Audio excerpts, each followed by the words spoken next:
going on, guys? My name is Ethan Reddy. Some of you might know me as Retro Reddy from TikTok. Today in this video, I'd like to rank the TV shows from Phase 4 that we have gotten so far.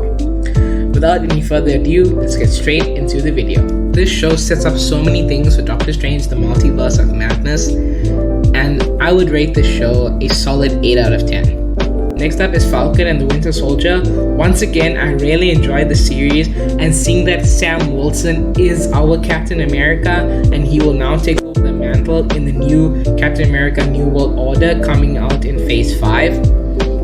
What is also interesting to see, at the end, the US agent being recruited as one of the Thunderbolts and him in his comic book accurate suit. I wonder what will be next for the Winter Soldier. Hopefully he will still stick in the MCU for quite some time.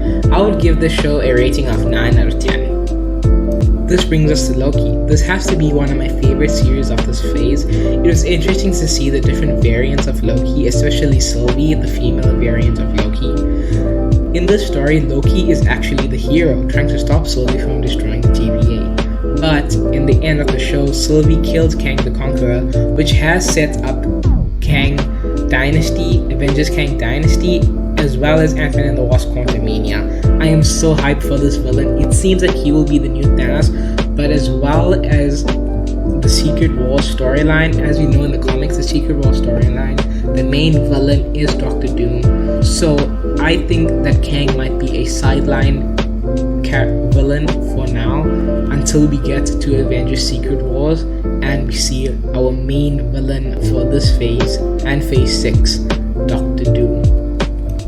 Overall, I would rate this series a 10 out of 10. I can't wait for the next season. What if? I didn't like this series at all. It was a very boring series to me. The only thing good that came out of it was Supreme Strange and Captain Carter. That's all I enjoyed from the series. I would give it a 6 out of 10. Next show is Hawkeye. I really enjoyed Hawkeye and the introduction of Kate Bishop. This was a very interesting show to see Kingpin as well in it. I did hope that during the hype of No Way Home and Hawkeye that we would see Spider-Man again in Hawkeye, but unfortunately we didn't. I did enjoy the series and I hope to see what's next for Clint Barton and Kate Bishop. I would give this series an 8 out of 10.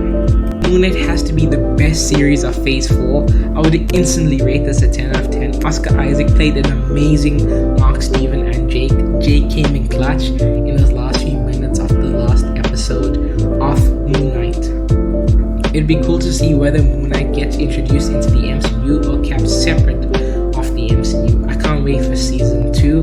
There has been some leaks about it, but there hasn't been any confirmation. Yeah, so I would rate this series an instant 10 out of 10. Miss Marvel was a really good show. I enjoyed how it was a bit of a coming of age show and how they represented the Indian culture.